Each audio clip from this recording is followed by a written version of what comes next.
오늘 우리에게 주신 하나님의 말씀 로마서 1장 18절로 23절까지의 말씀입니다. 생명의 샘과 5월 3일 월요일자 말씀, 하나님을 영화롭게 하지 않은 사람들, 함께 읽겠습니다. 하나님의 진노가 불의로 진리를 막는 사람들의 모든 경건하지 않음과 불의에 대하여 하늘로부터 나타나나니 이는 하나님을 알만한 것이 그들 속에 보임이라. 하나님께서 이를 그들에게 보이셨느니라. 창세로부터 그의 보이지 아니하는 것들 곧 그의 영원하신 능력과 신성이 그가 만드신 만물에 분명히 보여 알려졌나니 그러므로 그들이 핑계하지 못할지니라. 하나님을 알되 하나님을 영화롭게도 아니하며 감사하지도 아니하고 오히려 그 생각이 허망하여지며 미련한 마음이 어두워졌나니 스스로 지혜 있다 하나 어리석게 되어 썩어지지 아니하는 하나님의 영광을 썩어질 사람과 새와 짐승과 기어다니는 동물 모양의 우상으로 바꾸었느니라. 아멘. 우리는 로마서를 대면하고 있는데요. 이 로마서는 바울 사도가 로마에 있는 그리스도인들에게 쓴 편지이죠. 앞서 내용에서 편지 형식에 맞게 간단히 이 바울 자신에 대한 이 자기소개를 하였습니다. 그리고 복음의 정의를 또 드러냈죠. 복음은 곧 하나님의 아들 예수 그리스도이시다라고 말입니다. 그리고는 이 복음을 그들과 나누기 위해 방문의 뜻을 내비칩니다. 그러면서 본격적인 이 복음의 내용을 편지를 통해 방문하기에 앞서서 펼쳐내기 시작하죠. 지금 우리가 대하고 있는 내용이 바로 그렇습니다. 우리가 성경을 읽을 때 간과하지 말아야 할 것이 있습니다. 그게 뭐냐면 배경이에요. 이게 어떤 배경에서 누구에게 어떤 목적으로 쓰여졌는가 하는 것을 미리 파악을 하지 않으면 우리는 이 성경을 읽으면서 이 숲속에 갇혀가지고 목적을 잃어버립니다. 방향을 잃어버리게 되어지죠. 그래서 나무 하나하나를 보고 감동을 받을 수는 있지만 이게 어디로 향하는지 모르고 길을 뺑뺑뺑뺑 돌다가 길을 잃어버리게 되어집니다. 마치 그런 것처럼 편지에는 어떤 목적이 있는 것이 분명해요. 그래서 그 배경을 먼저 알지 못하면 우리가 큰 손해를 보게 되어집니다. 간단하게 이 배경 설명을 하자면 우리가 이제 좀 수요일 정도의 이 배경을 자세하게 제가 설명을 드릴 것인데 지금은 그 자세하게 다 다룰 수는 없어요. 이 간단하게 설명하자면 바울은요, 이 로마의 도움을 받아서 땅끝 선교를 하기 위하여서 그 지역을 교두보 삼으려고 하는 그런 목적을 가지고 있습니다. 이 스페인이라고 하는 당시에 바울로서 생각할 때에는 스페인이 땅끝이다라고 생각하는 거죠. 그래서 자기가 있는 이렇게 그 유럽이라고 할 수 있는 그 유럽과 그리고 소아시아 지역, 예루살렘, 그 땅끝과 자신이 있는 곳에서 중간 지점이 어디인가 하면 로마인 거죠.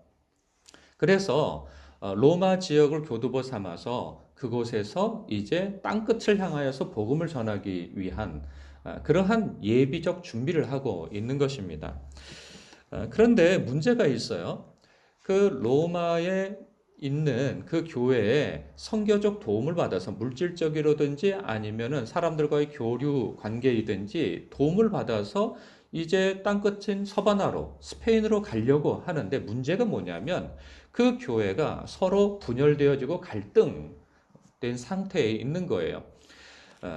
그 안에는 그 구성원이 그 유대인 그리스도인이 있고요. 그리고 또 헬라인 로마 이러한 어떤 거주인이죠. 그 시민들로 구성되어진 그 교인들이 있습니다. 그런데 어떠한 연유로 인하여서 이 두 관계가 서로 갈등 관계가 되어져 있는 것이죠. 그래서 서로 주도권 싸움을 하고 있어요. 우리가 원조다. 우리가 그리고 신앙적으로 더 원류이다. 뭐 이런 이야기를 하면서 서로가 갈등 가운데 있죠. 그 문제가 뭡니까? 도움을 받으려고 하면 뭔가 교회가 은혜가 있어야 되고 서로 주님 안에서 하나가 되어져 있어야 그러한 좋은 분위기 속에 있을 때 자신이 영접을 받게 되어지고 그리고 하나님의 그 복음이 영향이 있어서 이렇게 세계 선교를 향하여서 나갈 도움도 받게 되어지는데 교회 안에서 서로 다투고 싸우고 있으면 아니 어떻게 자신이 전할 복음이 그리고 또 자신이 영접을 받을 수 있으며 도움을 받을 수 있겠습니까? 그런 것을 기대할 수가 없게 되어지는 것이죠. 그래서 복음으로서 이들을 하나가 되게 하여야 하겠다 하는 그런 목적을 가지고 그들을 화해시키려고 하는 가운데 있어요.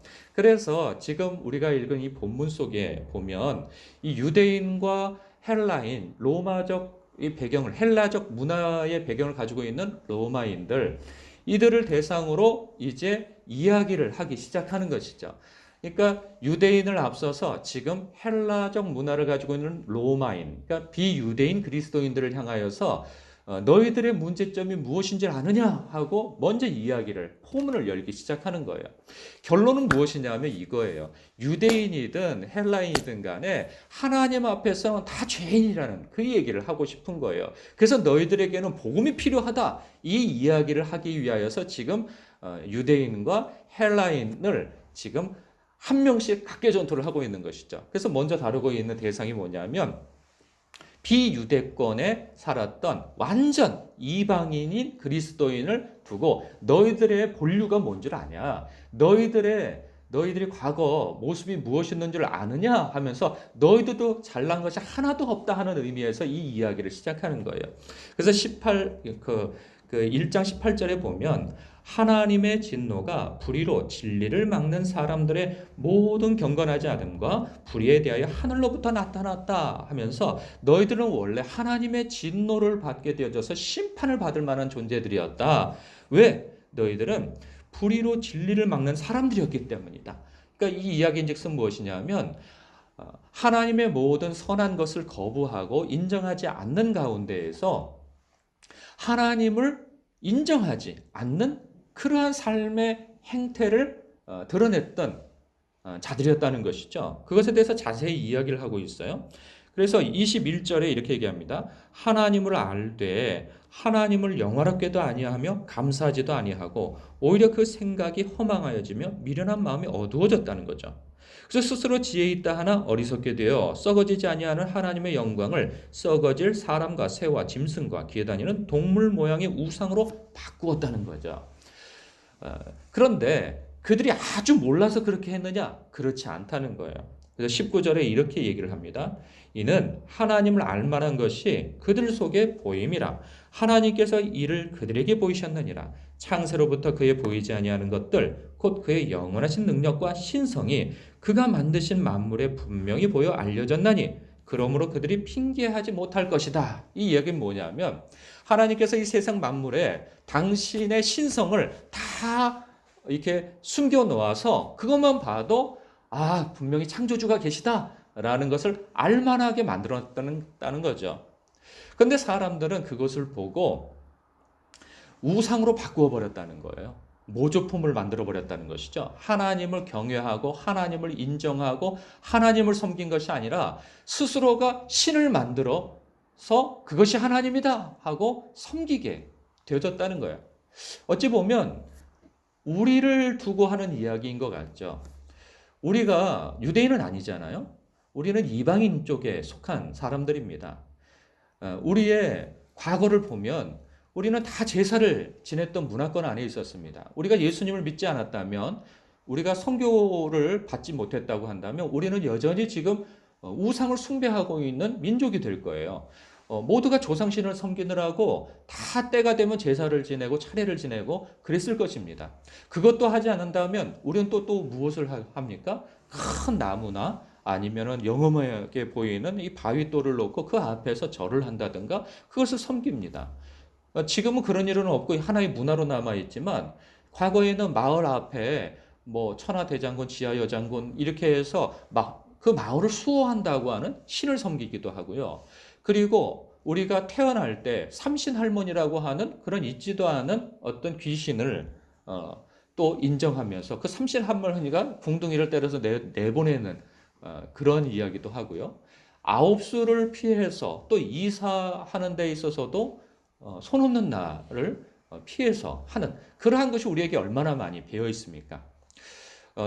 지금 신앙생활을 하면서도 복음을 제대로 알지 못하는 많은 그리스도인, 교인들 가운데에서도 여전히 하나님과 어떤 제사를 겸하여 행하고 예배와 그 제사를, 그리고 또 점집을 드나들고 하는 일들이 얼마나 이 비일비재한 일로 드러납니까?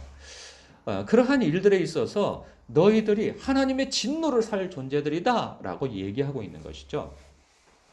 왜 이 이야기를 하는가? 우리에게는 이거와 무슨 상관이 있는가를 좀 봐야 할 부분이 있습니다. 뭐냐면 우리도 교회 안에서 여러 가지 이유로 갈등이 일어나죠.